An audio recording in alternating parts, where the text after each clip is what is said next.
আসসালামু আলাইকুম। আশা করি সবাই ভালো আছেন। আল্লাহর রহমতে আমরাও ভালো আছি।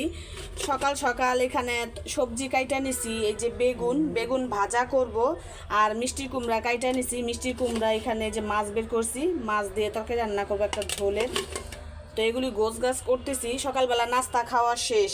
নাস্তা আজকে খাইছি রুটি আর বাসি তরকারি, চা। এখন একটু মশলা বেটে নিব। আগে মশলাটা আগে না বাইটা নিলে হয় কি, পরে রান্না করি আর মশলা বাটি একটা ঝামেলা লেগে যায়। এই কারণে আগে মশলাটাই বেটে নিব। তো কি কি মশলা বাটবো আপনাদেরকে দেখাই। এদিকে চাউল ভিজায় রাখছি, রাইস কুকারে বসাই দিব ভাতটা। অমনি কারেন্ট চলে গেছে, তো এখন তার বসাইতে পারবো না, এর জন্য মশলাটাই বেটে নেই। এই যে এখানে মশলা আমি কি কি নিয়েছি দেখেন। জিরা, ধনিয়া, তারপরে রাঁধুনি নিছি। রাঁধুনিটা তো অনেকেই চিনেন, অনেকে সোয়াজও বলেন, ছোট সোয়াজ। লবণ নিছি আর শুকনা মরিচ, এগুলি সবগুলি এখন বাইটা নিব। আর এইভাবে বাইটা তরকারি রান্না করলে না খুবই ভালো হয়। তো বাইটা নিয়ে আগে মাছগুলো মশলা মাখায় নিছি। তেলও গরম হয়ে গেছে, তো একটা করে ভাজতে দিয়ে দিই এখন।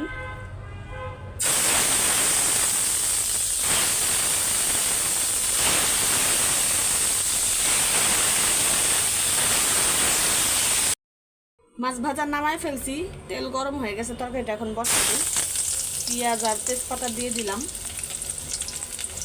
মিষ্টি কুমড়াটাও ধুয়ে রাখছি খুব সুন্দর করে।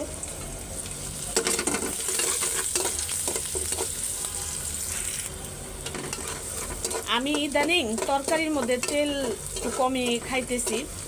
মাংসের মধ্যে দেই, মুরগি গরুর মাংসের মধ্যে একটু তেল দেই। গরুর মাংস মুরগির মাংসের মধ্যে একটু হালকা ময় মশলা বেশি না দিলে বা তেলটা বেশি না দিলে খেতে ভালোও লাগে না। কিন্তু সবজি ভাজি টাজি করলে তেল একটু আন্দাজ মতোই কম কম দিয়ে রান্না করতেছি। তার মানে যে না মজা হয়, কম তেল দিলেও কিন্তু রান্নাটা খুব মজা হয়।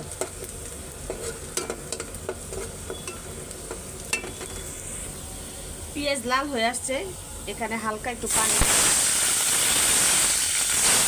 মানে মশলাটা। পেঁয়াজ বেশি কালো হয়ে গেলে তরকারির ঝোলটাও কেমন জানি কালো কালো হয়ে যায়। এই যে বাইটা রাখা মশলা,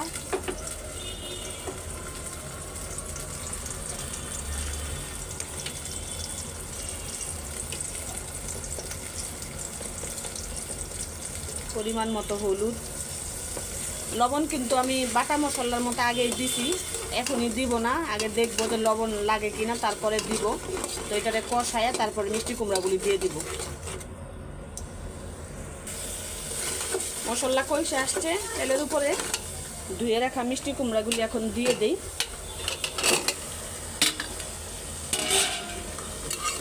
এটাতে পানি ছাড়াই এখন একটু কষাই নিব ভালো করে, কোনো পানি দিব না এর মধ্যে।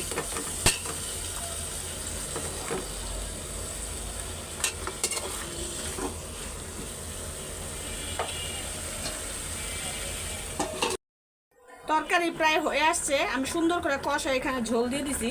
একে একে এখন মাছগুলি দিয়ে দিব।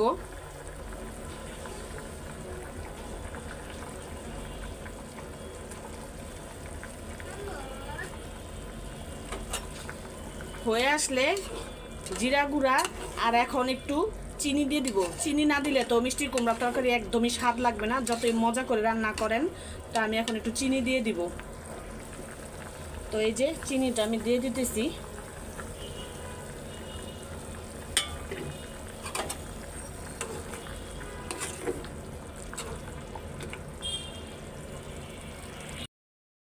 এখানে 2 পিস মাছের লেজ ভাজা উঠায় রাখছি, এটার একটু ভর্তা করব। আর এই যে বেগুনগুলিও ভাজতে দিয়ে দিছি, বেগুনগুলি ভাজা হইলে আমার রান্না শেষ। আজকে বৃহস্পতিবার, ঘর একদম পুরা আউলা ঝাউলা করে রাখছি। এগুলি এখন পরিষ্কার করব। কাপড় ভিজেছি 2 বালতি, এগুলিও এখন পরিষ্কার করব।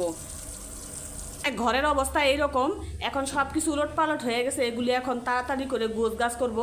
উপরের ফ্যানটা তো 2 দিন পর পরে পরিষ্কার করি। উপরের ফ্যানের অবস্থা হয়েছে এই। পাশের যে গোডাউন, গেঞ্জির গোডাউনের যত ধুলা বালি সব এইদিকে মেশিন দিয়ে পাচার করে, মানে কি একটা ফ্যান লাগাইছে ওরা, ওই ফ্যানের সাহায্যে সব এইদিকে আসে। আমি কিন্তু অলরেডি জানলা বন্ধ করে রাখছি, তারপরেও এই ধুলাবালি কোথা থেকে আসে জানি না। এগুলি এখন তাড়াহুড়া করে গোছ গাছ করে নিব। ভাত খাইতে বসলাম, তো সকাল থেকে অনেক কাজকর্ম করলাম, কাপড় ধুইলাম, ফ্রেশ হয়ে এখন ভাত খাইতে বসছি। অনেক পরিমাণ ক্ষুধাও লাগছে। এখানে এই যে মাছের ভর্তা দেখতে এই তো লোভনীয় লাগতেছে। কাঁচা পেঁয়াজ আর শুকনো মরিচ দিয়ে মাছের লেজের ভর্তা আর মিষ্টি কুমড়া দিয়ে মাছ রান্না করছি, আর এখানে বেগুন ভাজা। তো আগে তো মাছের ভর্তাটাই খাবো। একটু ধইনা পাতা হইলে আরও বেশি ভালো লাগতো, কিন্তু বাসায় ধইনা পাতা নাই, শেষ।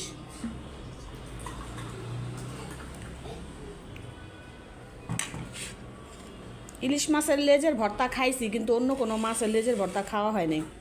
তো খেয়ে দেখি। বেশি করে সরিষার তেল দিছি।